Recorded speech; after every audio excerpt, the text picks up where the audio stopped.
জুতাগুলো বড় পাওয়া যায় না কিন্তু এই ডিজাইনটা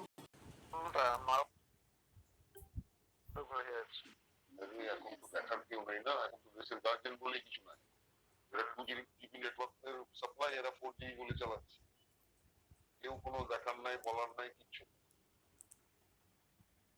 এরা পোয়া বার হয়ে যায়, এখন পোয়া প্রশাসন বলে এতখানি তার বড় হয় লুটের রাজত্ব চলছে, বুঝে পড়ি। হ্যাঁ হ্যাঁ, যা ইচ্ছে তাই চলছে। তারপরে এই যে ধীরে ধীরে সব সুবিধাগুলো কমিয়ে দিবে, নতুন পদ্ধতি আনবে, বাড়তি টাকা চাইবে। ইউটিউবে যে হারে অ্যাড দিচ্ছে আবার টাকা চাইছে, যে অ্যাড ফ্রি করতে হলে টাকা দাও। এই চলছে আর কি ব্যবসা। মানিক বেটা, হ্যাঁ বলো বলো, কবিতা শেষ করো, কবিতা শেষ করো। না বলছি, আমার এখানে তো অন্য নেটওয়ার্ক কাজ, এয়ারটেলটা বেশি কাজ করে, ভোডাফোন তো দেখছি তেমন কাজই করে না।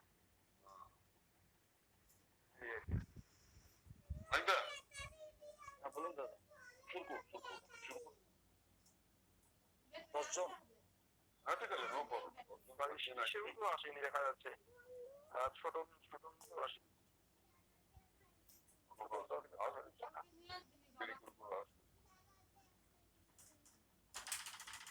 শুরু করুন, নো প্রবলেম।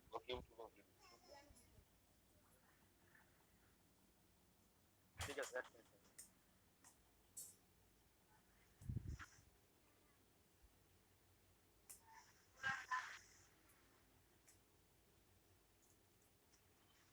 বিজেন্দা, আপনার মাইক্রোফোনটা অফ করেন। বিজেন্দা, হ্যাঁ আপনার ওই যে স্ক্রিনে টাচ করেন, স্ক্রিনে টাচ করলে সবার বাদিকের যে গোল আইকনটা আসবে, ওটার মধ্যে প্রেস করেন, আপনার মোবাইল মাইক্রোফোনটা বন্ধ হয়ে যাবে। আচ্ছা আচ্ছা, স্ক্রিনে টাচ করেন, টাচ করে সবার 3টা আসবে গোল, তার মধ্যে সবার বাদিকেরটা টাচ করেন।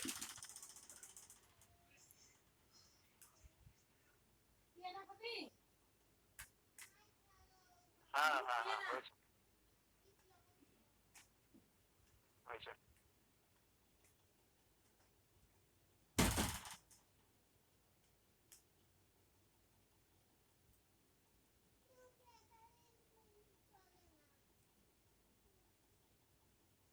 ঠিক আছে, পরে নিয়ে আসবো ব্যাটারি।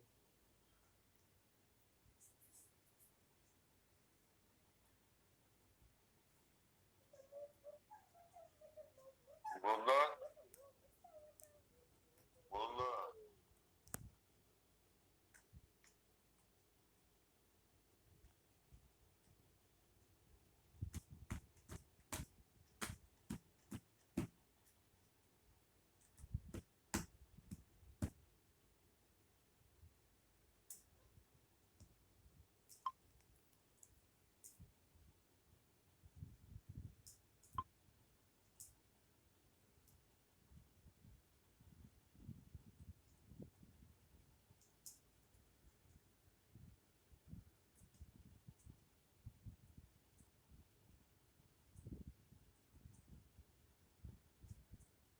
হ্যালো, হ্যাঁ মানে বলুন, শুনতে পাচ্ছি, হ্যাঁ শুনতে পাচ্ছি, শোনা যাচ্ছে?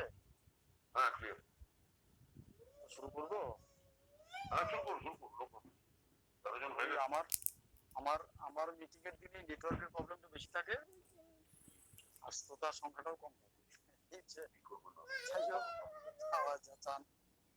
মাইকটা শুরু করো। আচ্ছা ঠিক আছে, সবার সাউন্ডটা মিক্স করে দাও, সবার সাউন্ডটা মিক্স করে দাও। করে দিই, আমি আমারটা করব।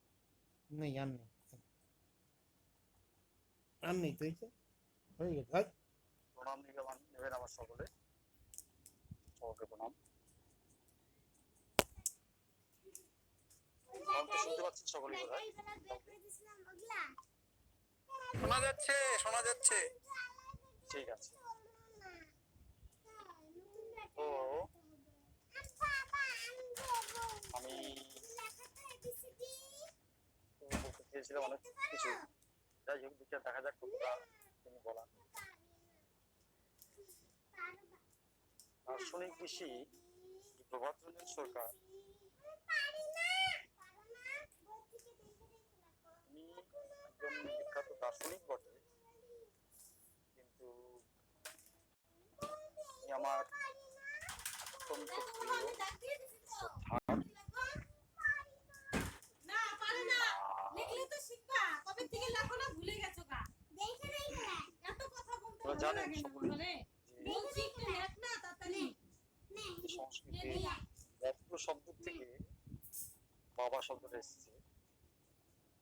দিব পেয়ারা খাবে তো এনে বপ্র বা বাবা তাকেই বলা হয় যিনি লিখা পরে খেলো অত্যন্ত কাছের এবং সবার প্রিয়।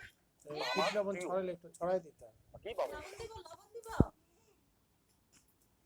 দার্শনিক শ্রী প্রভাতরঞ্জন সরকারকে তিনি দার্শনিক হিসেবে মানুষের কাছে পরিচিতি লাভ লেখো করেছেন, পড়াশোনা ভালো করে করতে হয় আর কিন্তু তিনি করতে আমার তাড়াতাড়ি পড়াশোনা বাবা। করতে হয় বই নিয়ে বসেই থাকতে হয় না আমি তাকে বাবা বলেই তাড়াতাড়ি পড়া সম্বোধন শেষ করি, বাবা বলেই জানি, বাবা বলেই ডাকি। প্রথমে যে কথা বলছি, বাবা একটা জায়গায় বলেছেন যে আমি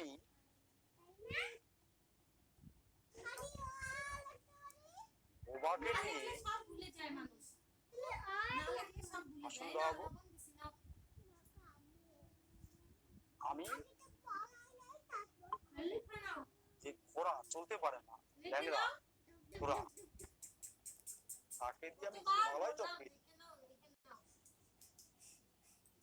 অর্থাৎ তিনি বলতে চাইছেন যে এই যে তোমরা করছো, তোমরা একটা নিমিত্ত মাত্র, তোমাদেরকে করে নেব আমি। এই একটা বিরাট সুপ্রিম পাওয়ার তার মধ্যে আছে, সে ব্যাখ্যা আমি যাচ্ছি না। তো তার এই বক্তব্যের মধ্য দিয়ে জিনিস যেটা বুঝতে পেরেছি, তার সংগঠনের যতগুলো দিক আছে এটা জানতে গেলে, বুঝতে গেলে বা মানুষকে বোঝাতে গেলে তথাকথিত সকল কোনো ডিগ্রি থাকতে হবে, এটা আমার বোধহয় কোথাও পাইনি। এবং বাবার সেই কথার প্রসঙ্গে বুঝতে পারছি যে এটার কোথাও প্রয়োজন নেই। মোটামুটি পড়াশোনা না জানলে, লেখাপড়া একটু বানান টানান না জানলে, অক্ষর জ্ঞান না জানলে তো একটা বাক্য তৈরি করতে পারবে না, একটা পড়া পড়তে পারবে না, সেটা মিনিমাম জানা দরকার। কিন্তু খুব বেশি জ্ঞান বোধহয় প্রয়োজন আমার নেই, কারোরই আমার আছে বলে মনে হয় না। এবং তিনি তার আরেকটি গ্রন্থে তিনি লিখেছেন, একটা গান কোটেশন হিসেবে ব্যবহার করেছেন, তোমার কর্ম তুমি করো মা, লোকে বলে করি আমি।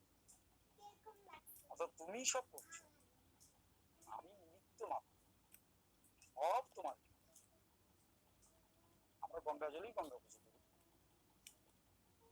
সেই জন্য আমার মনে হয় এটাকে বুঝতে গেলে পূর্ণাঙ্গ একটা সারেন্ডার দরকার। যাদের থাকবে কেবল তারাই পারবে, তাদেরই হবে।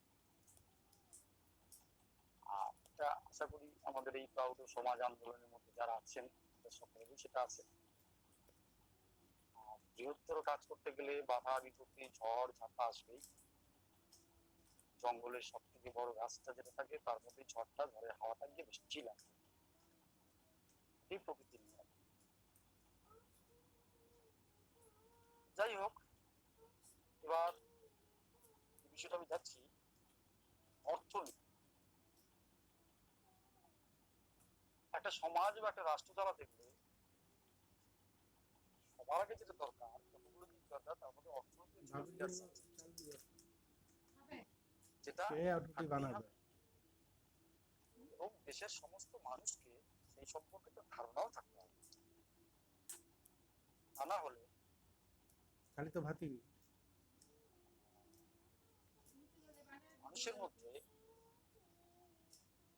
যে শোষণটাও চলবে একদিকে, যেমন পাশাপাশি তার দ্বারা কোনো সমাজ কল্যাণও সম্ভব না। এখন কেউ বলতে পারেন যে আমি তো বেশি লেখাপড়া জানি না, অর্থনীতি সম্পর্কে তো বিরাট সাবজেক্ট, আমি এত বিস্তৃত পারি না। বুঝি না বললে হবে, বুঝতে আপনাকে হবে। এই হরিণের মতো হরিণকে যখন বাঘ তাড়া করে, তখন হরিণ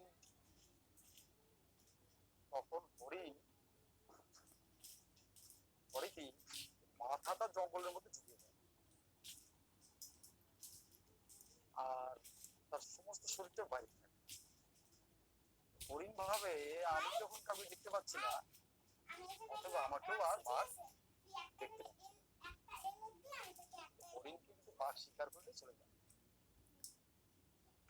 যারা এই হরিণের মতো মানসিকতা নিয়ে চলছে যে আমার এটা জানার প্রয়োজন নেই, অনেক জটিল সাবজেক্ট, আমি জানবো না, বুঝবো না, বুঝতে পারবো না, এটা আজকে আমরা বলছি আমরা সমাজে সকলকে বাঁচাবার জন্য করছি। আমি আজকে একটা পরিষ্কার করে বলতে চাই, মানুষকে বাঁচাবার কথা পরে ভাবো, আগে নিজেকে বাঁচতে হবে।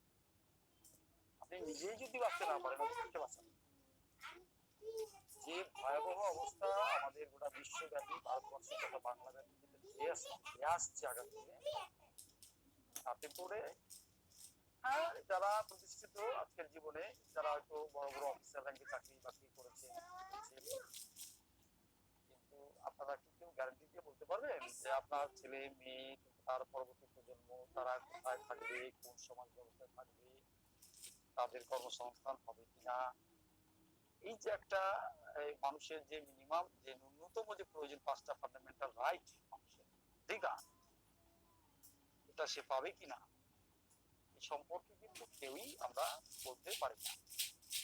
অর্থাৎ মানুষকে বাঁচাবার আগে আমি বাঁচবো কিনা, সেইটার জন্যই আমাকে ভালো করে অর্থনীতি জানতে হবে, না জানলে হবে। এখন এই জানার ক্ষেত্রে, এখন এটা একটা অনেক কঠিন সাবজেক্ট।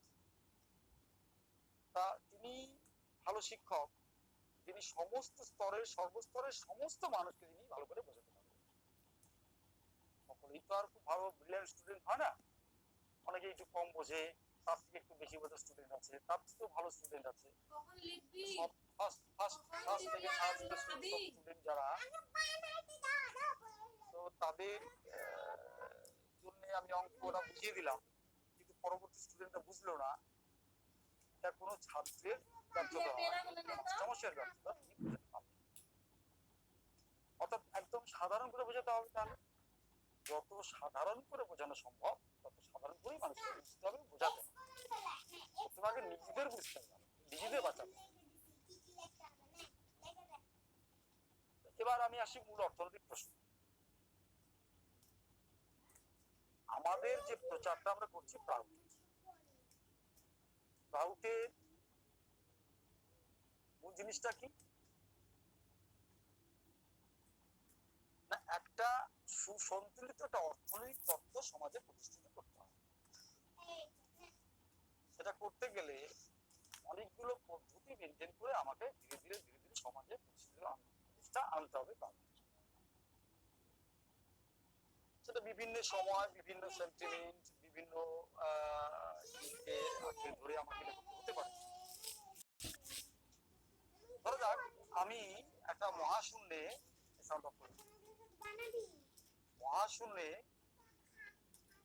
আমি একটা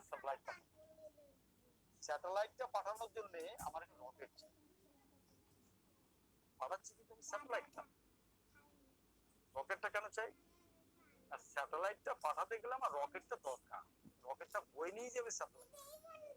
রকেটটাকে পাঠাচ্ছি না, পাঠাচ্ছি স্যাটেলাইটটা হচ্ছে বাবা বলছেন তুই সবজি খাচ্ছিস, সবজি তো আর এমনি এমনি খাওয়া যায় না, তাতে কিছু মশলা দিই, তাতে কিছু মশলা দিয়ে সবজিটা খেতে হবে। অর্থাৎ খাবো আমি সবজি, কিন্তু মশলাটা না দিলে আমি সেটা খেতে পারবো না। অর্থাৎ 2% মশলা দিব, 98% সবজি। অর্থাৎ সেন্টিমেন্ট থাকবে 98%, সরি সেন্টিমেন্ট থাকবে 2%, আমি আগেও বলেছি 98% থাকবে প্রাউড। এখন এই যে প্রাউডের বক্তব্য দীর্ঘদিন থেকে আমি চলছে এত বলতেছি তাহলে না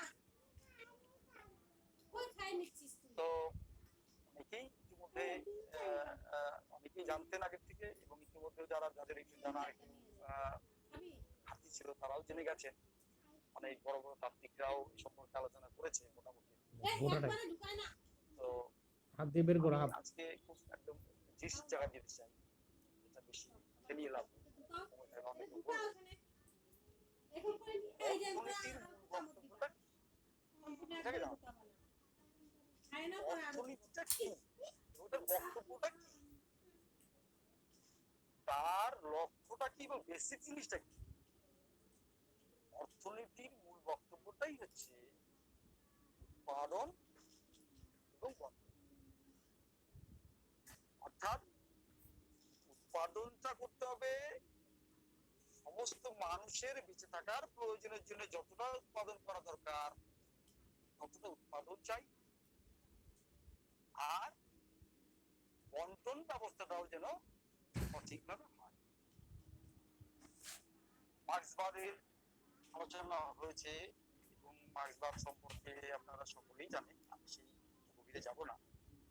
পুঁজিবাদ সম্পর্কেও জানেন, এবং সেটা সম্পর্কেও অনেক আলোচনা হয়েছে, আরো গভীরে।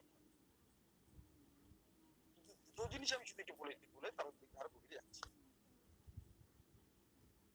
এই যে দুটো তত্ত্ব যেটা চলছে বর্তমান পুরো বিশ্বে, তার বিকল্প হিসেবে প্রাউডকে কেন প্রয়োজন হলো, কেন প্রাউড চাই, চলছে। আবার পড়ে যাবে। তার কারণ হচ্ছে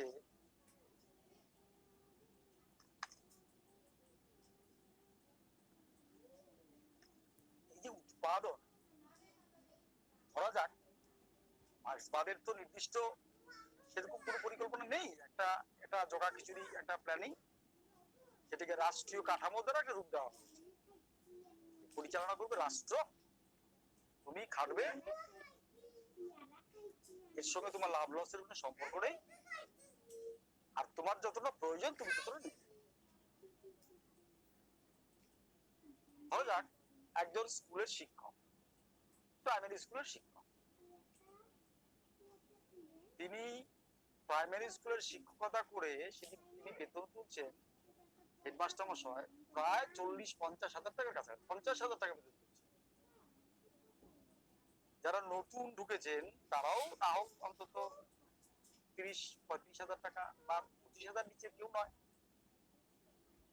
তাহলে তাকে বেতনটা দেওয়া হচ্ছে 25,000 টাকা। আর তার বাচ্চাটা যখন যে শিক্ষার ক্ষেত্রে ভাবছে, সে কিন্তু তার স্কুলে তিনি পড়াচ্ছেন। যদি কেউ শুনতে না পান আমাকে ক্লিক করবেন, আমি আবার রিপিট সেখানে শুনবেন। অর্থাৎ তিনি বেতন তোলার সময় তিনি সরকারি স্কুলে চাকরি করছেন, অর্থাৎ সেখানে বেশি পয়সা পাওয়া যাবে।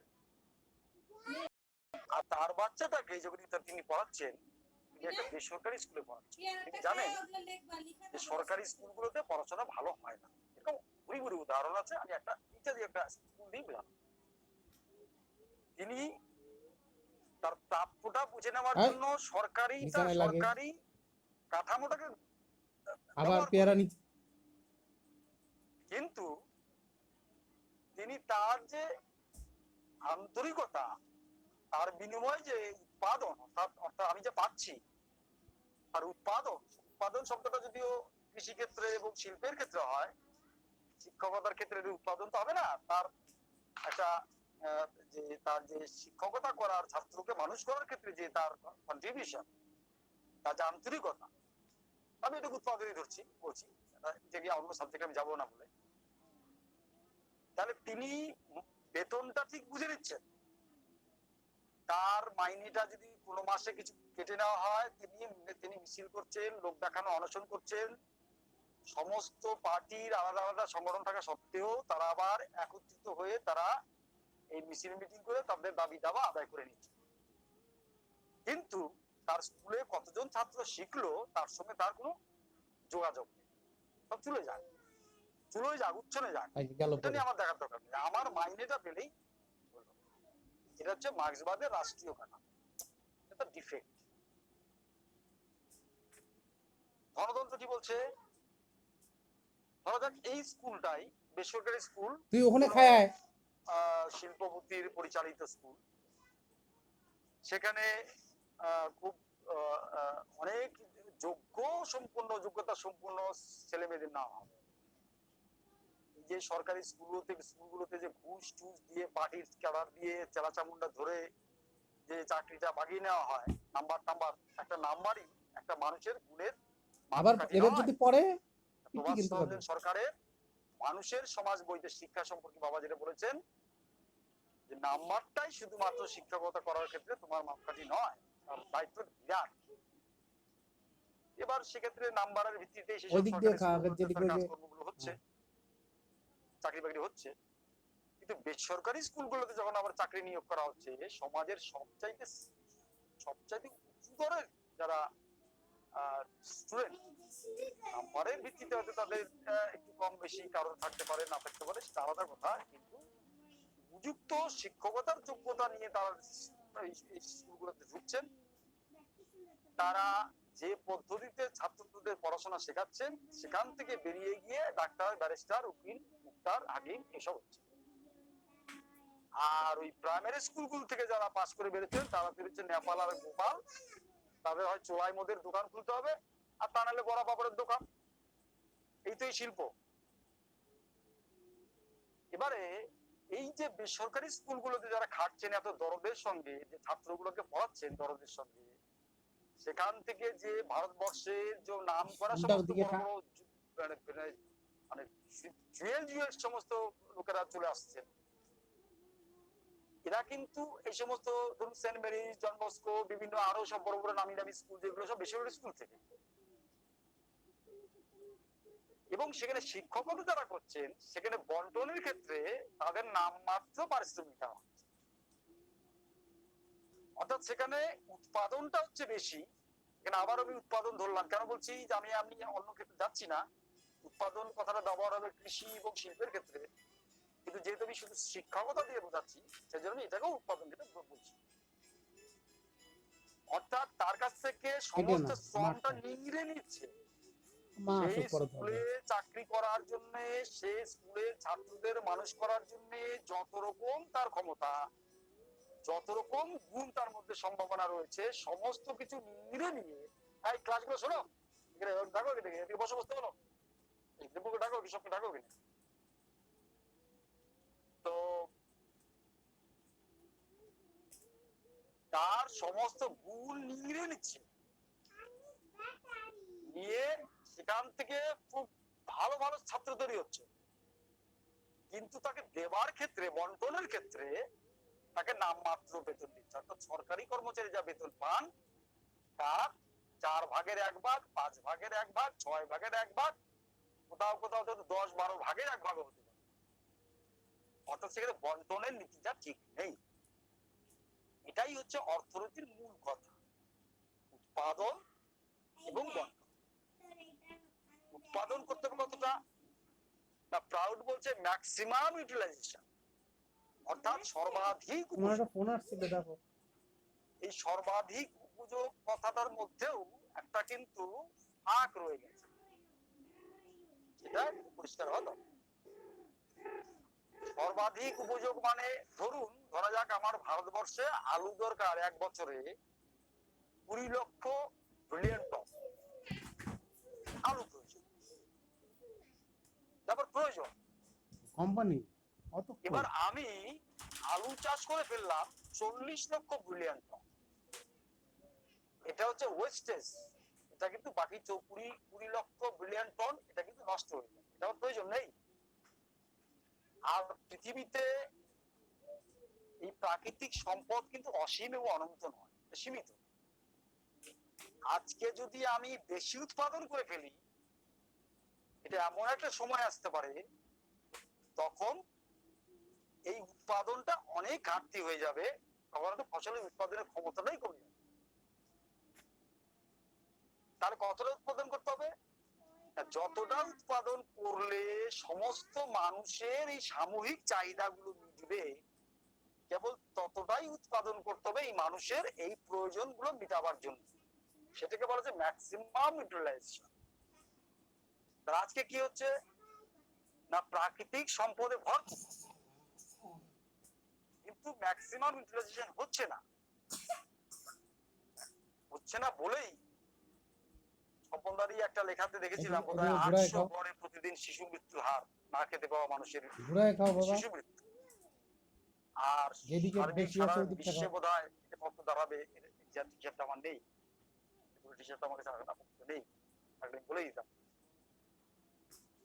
তাহলে উৎপাদন নেই, উৎপাদনটা সঠিক হচ্ছে না, যতটা প্রয়োজন ততটা হচ্ছে না।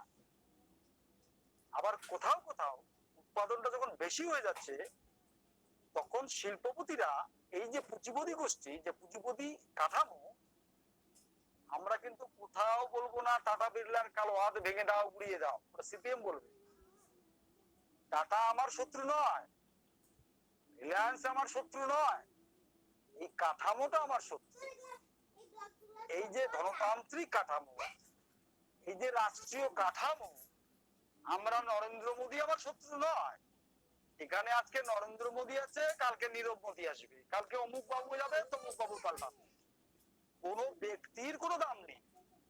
এই কাঠামোতে যে গিয়েই বসবে, বসুক না কেন, এই কালচারটা যদি পাল্টিয়ে দেওয়া না যায়, এই কাঠামোটা যদি পরিবর্তন না হয়, সেখানে এই সিস্টেমে অটোমেটিক আজকে টাটা বড়লোক হবে, কালকে টাটা পড়ে যাবে, পরশু রিলায়েন্স উঠবে, রিলায়েন্স পড়ে যাবে, তারপরে তো আরেক বাবু উঠবে, সেই বাবু পড়ে যাবে, আরেকটা কোম্পানি উঠবে, সেই কোম্পানি নামবে, ওঠানামা চলতেই থাকবে।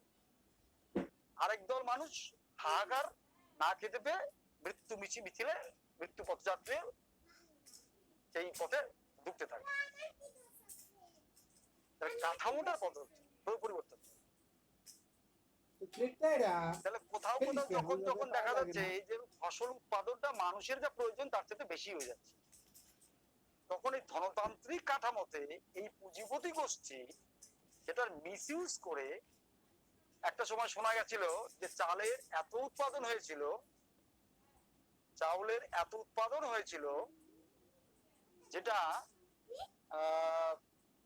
এক সময় নাকি সেই গঙ্গা নদীতে ভাসিয়ে দেওয়া হয়েছিল, যে পরে জাহাজ চলতে গিয়ে দেখা গেছে সে এই জাহাজ চলতে পারছে না, পরে দেখা যাচ্ছে চালের বস্তা সব নিচে ফেলে দেওয়া হয়েছে, যে কৃত্রিম ক্রাইসিস সৃষ্টি করে মানুষের থেকে বেশি করে দাম নিয়ে মুনাফা করার জন্য।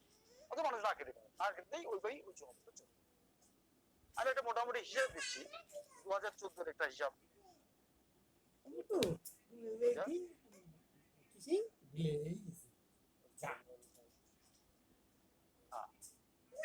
2014-15 হিসাব দিচ্ছি। 2014-15-তে পশ্চিমবঙ্গে ধান উৎপাদন হয়েছিল 14.68 মিলিয়ন টন।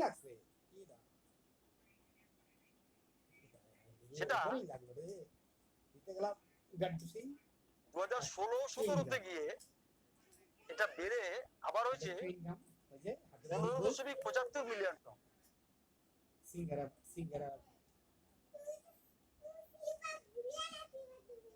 আর সেটা 2018-19-এ গিয়ে হঠাৎ করে নেমে তার উৎপাদন হচ্ছে শরীর রে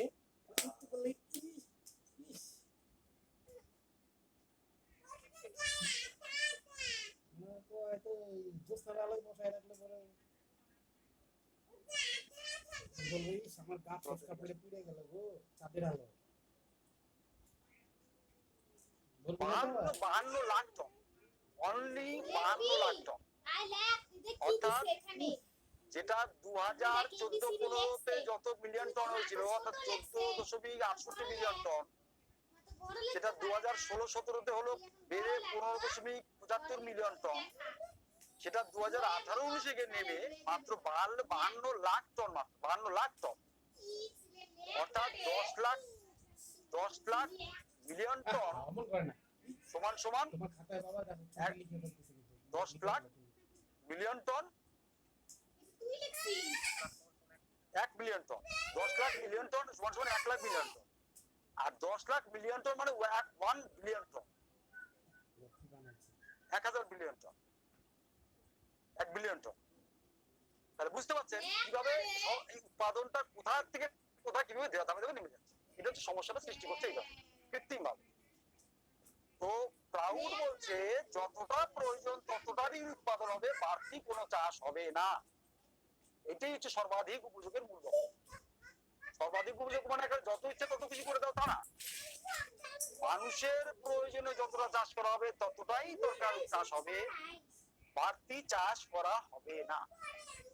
অধিক থাকবে, অন্য ফসল হবে, বহুমুখী ফসল হবে, যেটা যেখানে দরকার সেটা সেইভাবে সেই প্ল্যানিং করে করা হবে। যেমন ধরা যাক পশ্চিমবঙ্গে 55 লক্ষ হেক্টর জমি আছে, অথচ বাংলাতে মানুষ খেতে পায় না। আমরা একটা হিসাব বের করেছিলাম, পশ্চিমবঙ্গের সমস্ত মানুষের মানে 10 লক্ষ মানুষের 10 কোটি মানুষের জন্য দুবেলা ভাত খাবারের জন্য ধান উৎপাদন দরকার হচ্ছে মাত্র 11 লক্ষ হেক্টর জমিতে। যদি ধান উৎপাদন করা যায় তাহলে এই ক্রাইসিসটা মিটে যাচ্ছে। লিখে নাও, মাত্র 11 লক্ষ হেক্টর জমিতে যদি আমি ধান উৎপাদন করি তাহলে দুবেলা যে মানুষ ভাত খাবে প্রধান খাদ্য, তাহলে আমার এই অভাব ধানের অভাবটা মিটে যাচ্ছে। ওই 14 লক্ষ বিলিয়ন টন উৎপাদন করার দরকার নেই। আর এক বেলা যদি সে রুটি খায় তাহলে গম উৎপাদন প্রয়োজন, তাহলে মাত্র 5 লক্ষ হেক্টর জমিতে গম চাষ করলেই সেই খাদ্যাভাবটা মিটে যাচ্ছে। আর বাকি সবজি চাষ, 3টে ফসল তো হবেই। যেখানে ক্লাউডের থিওরিতে বলছে বহুমুখী ফসল হবে, একটা জমিতে 12টা পর্যন্ত ফসল হতে পারে, সেখানে 3টা ফসলও যদি আমি ধরি তাহলে মাত্র 11 লক্ষ হেক্টর জমিতে যদি আমি এই চাষাবাদটা করি তাহলে পশ্চিম বাংলার সমস্ত খাদ্য অভাব মিটে যাচ্ছে। কিন্তু আমার জমি আছে 55 লক্ষ হেক্টর জমি, অনেক জমি আছে। মানব সম্পদ উন্নয়ন মন্ত্রী একটা দপ্তর আছে, আর এই পুঁজিপতি কাঠামোতে বলছে হামদো হামাদো, মানুষ কমাও। আমি একবার খাগড়াবাড়িতে বিজিত দার সঙ্গে বসেছিলাম কোচবিহারে, সেখানে একটা তখন সিপিএম এর গভর্নমেন্ট চলছিল, একটা গাড়ি যাচ্ছিল, তাতে একটা হোর্ডিং টানানো ছিল, লেখা আছে যে শঙ্কর জাতীয় গাই পুষুন, বছর বছর বাছুর পান। অর্থাৎ শঙ্কর জাতীয় গাই পুষলে বছর বছর বাছুর পাওয়া যাবে, সেই জন্য শঙ্কর জাতীয় গাই পুষতে বলছে গভর্নমেন্ট। আবার সেই গভর্নমেন্টই বলছে 2টোর বেশি সন্তান কখনোই নয়, হামদো হামারাদো। তাহলে মানুষের দাম কি এতই কম যে বাছুরের চাইতেও কম হয়ে গেল? পুরো বছরের চাইতে 2টোর বেশি সন্তান নয়। পৃথিবীতে মানুষ আসবে তার ইচ্ছায়, মানুষ চলেও যাবে তার ইচ্ছায়।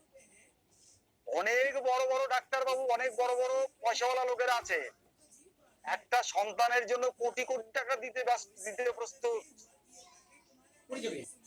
কিন্তু একটা বাচ্চার মুখ দেখতে পায় না। আবার অনেকে 10টা 12টা সন্তানের বাবা মা হয়ে বসে আছে, এটা ঈশ্বরের না। তারা ঠিক করে দেবে না কার কতটা প্রয়োজন। তো টিআর সরকার বলেছেন যোগ্য ব্যক্তির অধিক সন্তান এবং অযোগ্য ব্যক্তির কম সন্তান হওয়া এটাই বাঞ্ছনীয়, যাতে তার কোনো কিছু নেই। তিনি তিনি তিনি তিনি যে শোষণ বলছেন, তিনি যে ইউটিলাইজেশন বলছেন, এটা কিন্তু সর্বক্ষেত্রে। একজন প্রাউটিস্ট আরেকজন প্রাউটিস্টকে দাবিয়ে রাখাটাও শোষণ।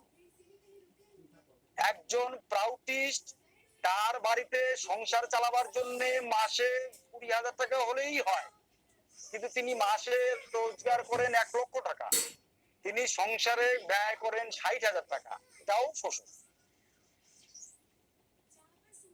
সম্পদ কারুর অধিকার নেই একে অপচয় করা। যতটুকু সম্পদ ঘরে থাকবে সমস্ত তার ইউটিলাইজেশন চায়। অর্থাৎ শেষ বেগুনটা যদি অর্ধেকটা পচেও গিয়ে থাকে, পচাটাকে বাদ দিয়ে বাকিটুকু রান্না করে খেতে হবে, তারপরে বাজার আনা হবে। এইটা ওকে বলা হচ্ছে ইউটিলাইজেশন, প্রপার ইউটিলাইজেশন, সৎ ব্যবহার। সম্পদের সৎ ব্যবহার চাই। তো সেই যে করতে গেলে কি করতে হবে না, আমাদের এই প্রাউটের যে অর্থনীতির যে ভাবনা, মূল ভাবনাটাকে মানুষের মাঝে নিয়ে যেতে হবে। এখন মানুষ বিভিন্ন সেন্টিমেন্টে আবদ্ধ, মানুষ তো গভীরভাবে চিন্তা করে না, চিন্তা করার সময়ও মানুষের নেই। কাউকে বলতে বলে দাদার সময় নেই, তাড়াতাড়ি বলুন, কি বলবেন, ফরওয়ার্ড বলুন, চলে যায়। সারাদিন পরিশ্রান্ত, এই ফরওয়ার্ড চলে যায়, সময় নেই। তাহলে সেই মানুষগুলোকে সংগঠিত করার জন্য বিভিন্ন সেন্টিমেন্টকে হাতিয়ার করতে হবে। এই সেন্টিমেন্ট বিভিন্ন সমাজ আন্দোলন আছে। কেউ কেউ সমাজ আন্দোলন করতে গিয়ে, আমি তাদেরকে ছোট করছি না, যারা ভাবনাগত ভুল হতে পারে, যার জগতে আরো শেয়ার করতে হবে পরস্পরের মধ্যে পরস্পর। হয়তো যারা সমাজ আন্দোলন করছেন তারা ভাবছে যে এটাই আসল, সমাজ আন্দোলনটাই মূল, যা করলেই প্রাউড প্রতিষ্ঠিত হয়ে যাবে।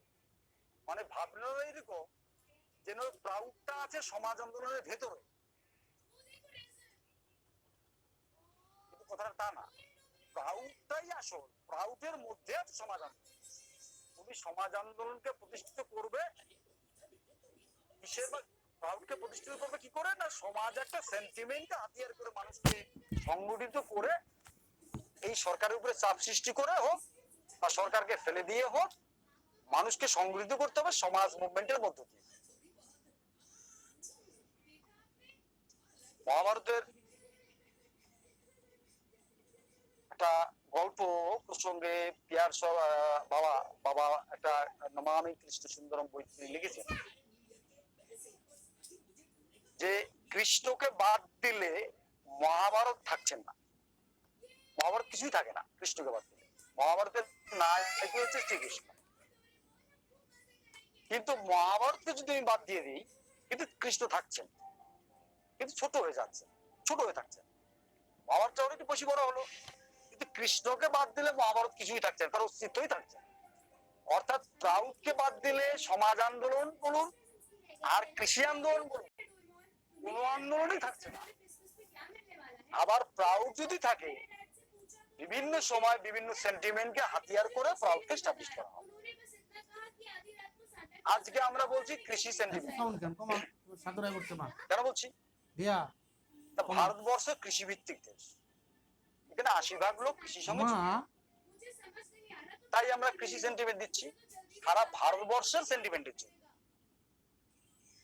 বাংলার ক্ষেত্রে আমরা বাংলার বঞ্চনার সেন্টিমেন্ট দিচ্ছি না, মানুষকে সংগঠিত করার জন্য, দুটো সেন্টিমেন্ট।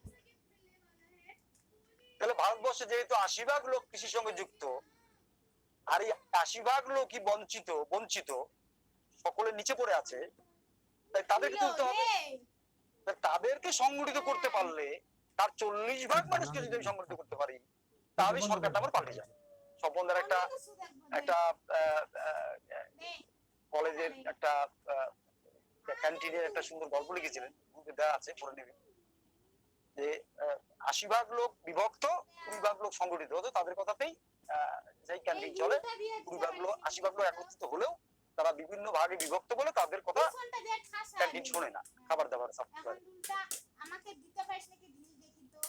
তাহলে এই ৮০% লোককে আমাকে সংগঠিত করতে হবে। না পারে অন্তত ৪০% লোক যদি আমার সঙ্গে সংগঠিত হয়, তাহলে সরকার বর্তমানে এই পুঁজিপতিদের দ্বারা নিয়ন্ত্রিত, তাদের টাকায় চলে, তাদের টাকায় তারা আজকে কোটি কোটি টাকার মালিক, তাদের টাকায় বিলাসবহুল জীবনযাপন, তাদের টাকায় তার মেয়ের বিয়েতে ৫০০ কোটি টাকার খরচ। আর যে কৃষক উৎপাদন করে তার মেয়ের বিয়ে দেওয়ার জন্য তাকে ভিক্ষে করতে হয় সমাজে ধরে ধরে। সেই জন্য রবীন্দ্রনাথের একটা কথা বিজেন্দা প্রায়ই আমাদের গ্রুপ থেকে বলতেন, আমি কথাটাকে খুব সুন্দরভাবে মনে রেখেছি, যে বলতেন রবীন্দ্রনাথ বলছে ক্ষুধার জ্বালায় মরছিস তোরা সুধার ভাণ্ড রেখে। অর্থাৎ যারা উৎপাদক তাদের ঘরে অন্ন নেই। যাই হোক, আমি কৃষি বক্তব্য ফেরাতে যাচ্ছি না, কৃষি বক্তব্য অনেক হয়েছে। তাহলে এখানে আমি কৃষি সেন্টিমেন্ট ও দেখতে দিবে না আজকে। কৃষক যে সংখ্যা গরিষ্ঠ যা সাধনা সংখ্যায় যা তারা শোষিত, তাই এখানে কৃষক যা সাধনা সেন্টিমেন্ট আমি করতে নিচ্ছি। যা। এটা যদি জাপান হতো তাহলে আমি ক্লাউড কিভাবে এস্টাবলিশ করবো? জাপানে মাত্র 11 ভাগ লোক কৃষক, 89 ভাগ লোক হচ্ছে শিল্পর শ্রেণী। তাহলে সেখানে উৎপাদন এবং বন্টন নীতিটা ঠিক আছে কিনা দেখতে হবে। তাহলে সেখানে শিল্পপতি শ্রমিককে শোষণ করে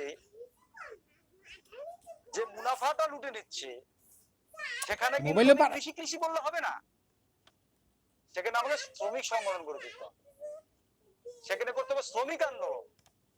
মার্ক্সের যে সারপ্লাস ভ্যালু তত্ত্ব, যে কারখানাতে একটা শ্রমিক একটা বোতল তৈরি করছে দুদিনে, কিন্তু এই দুদিনে একটা বোতল তৈরি করার জন্য তার মজুরি হতো 2 টাকা, মালিক তাকে 7 দিন খাটিয়ে নিচ্ছে, 7 দিনে 5টা বোতল তৈরি হচ্ছে, কিন্তু তার 1 সপ্তাহ বেতন ওই 2 টাকায়।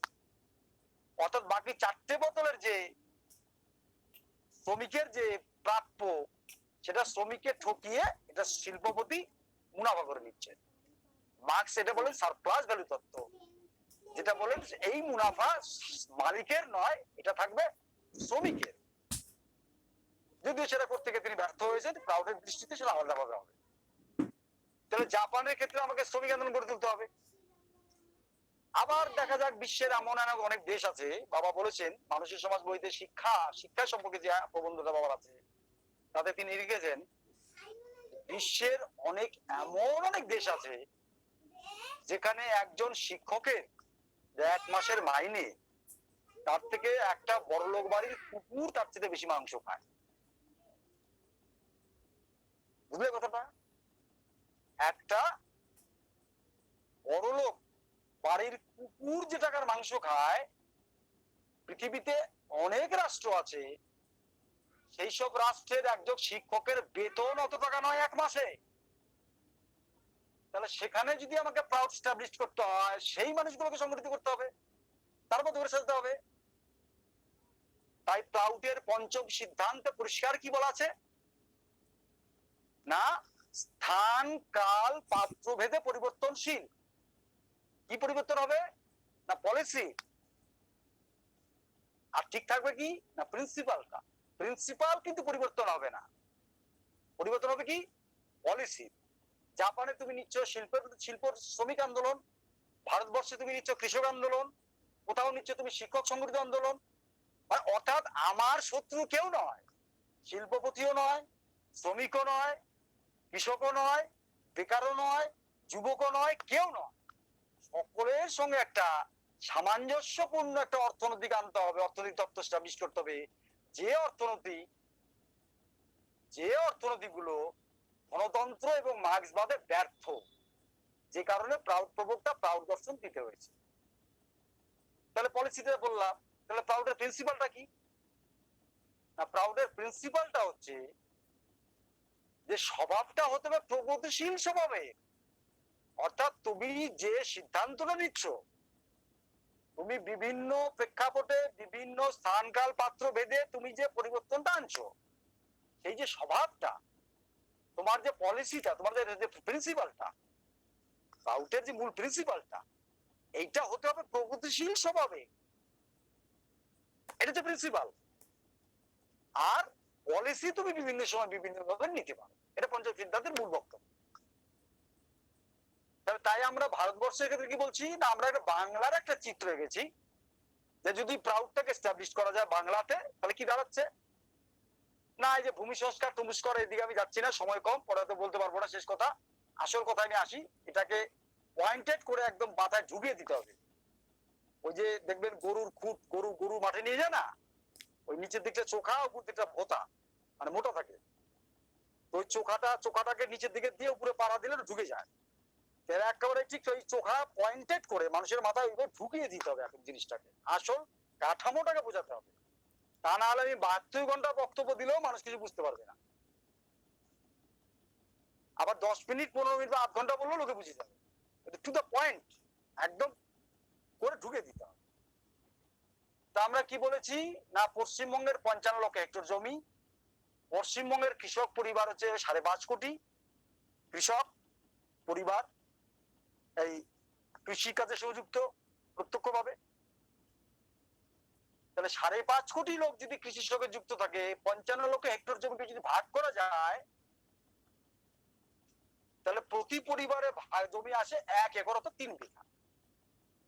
আর পরিবার হচ্ছে 1,10,00,000 পরিবার। আমরা বলছি না, এটাকে ভাগ করতে হবে। বর্তমানে 80 ভাগ কৃষক, এটাকে আনতে হবে কৃষিতে 40, শিল্পে 40 এবং চাকরি এবং সেবা সার্ভিস যেটা বর্তমান চলছে তাতে থাকবে 20%।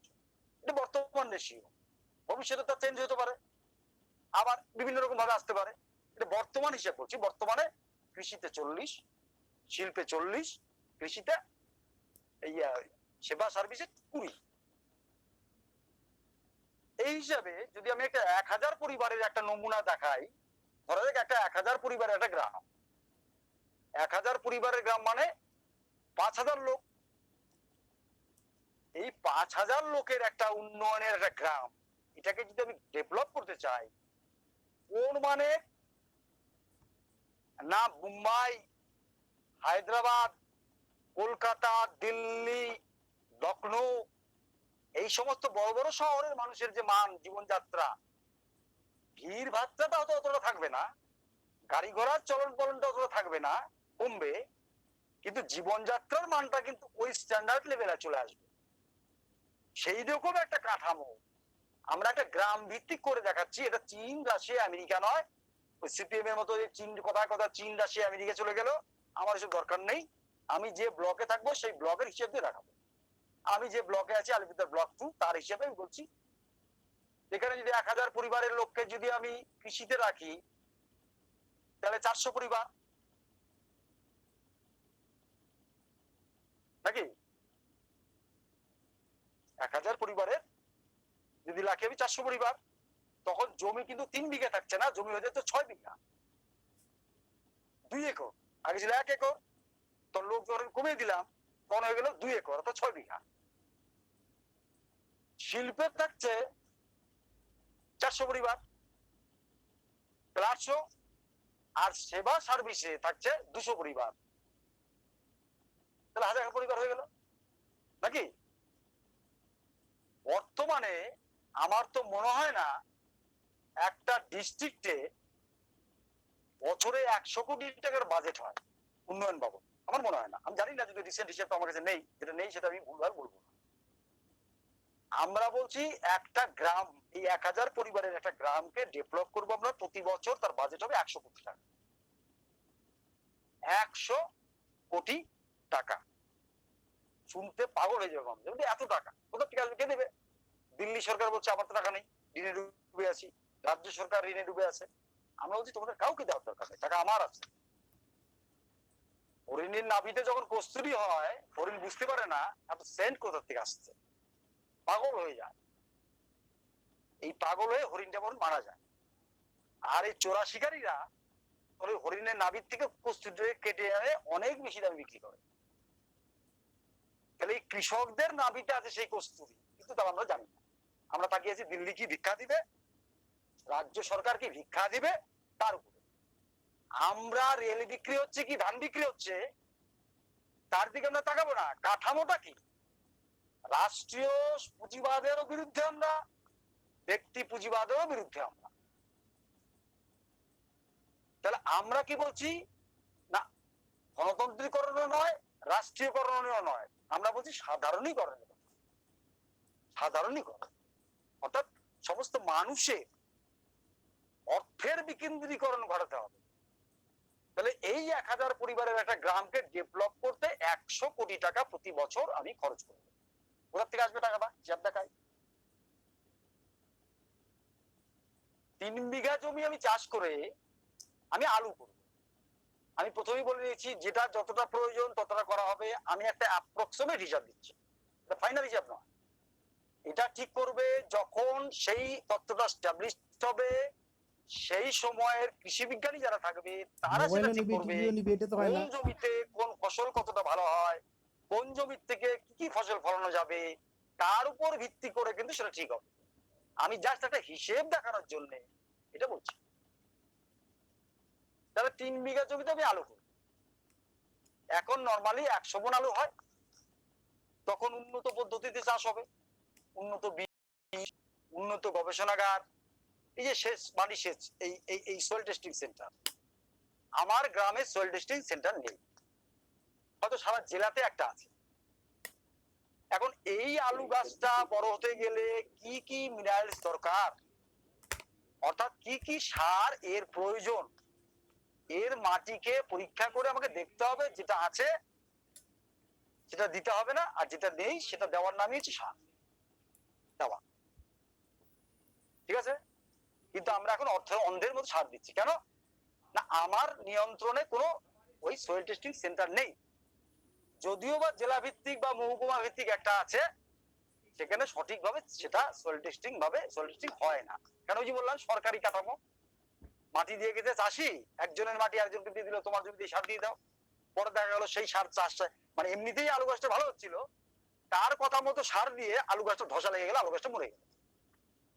তাহলে উন্নত বীজ, সার্টিফাইড বীজ লাগবে, উন্নত গবেষণাগার লাগবে, উন্নত সমস্ত কৃষি পরিকাঠামো। যেভাবে শিল্পের পরিকাঠামো করে দেয় সরকার, ঠিক সেইভাবে উন্নত পরিকাঠামো কৃষিকে শিল্পের মর্যাদা দেওয়ার জন্য শিল্পের পরিকাঠামো চাই। অ্যাটেনশনটা আমার দিকে দাও, শিল্পের পরিকাঠামো দেখতে চাই, কৃষির পরিকাঠামো চাই। তাহলে সেই কাঠামো করলে 125 মণ আলু কম করেও হবে, বেশি হবে।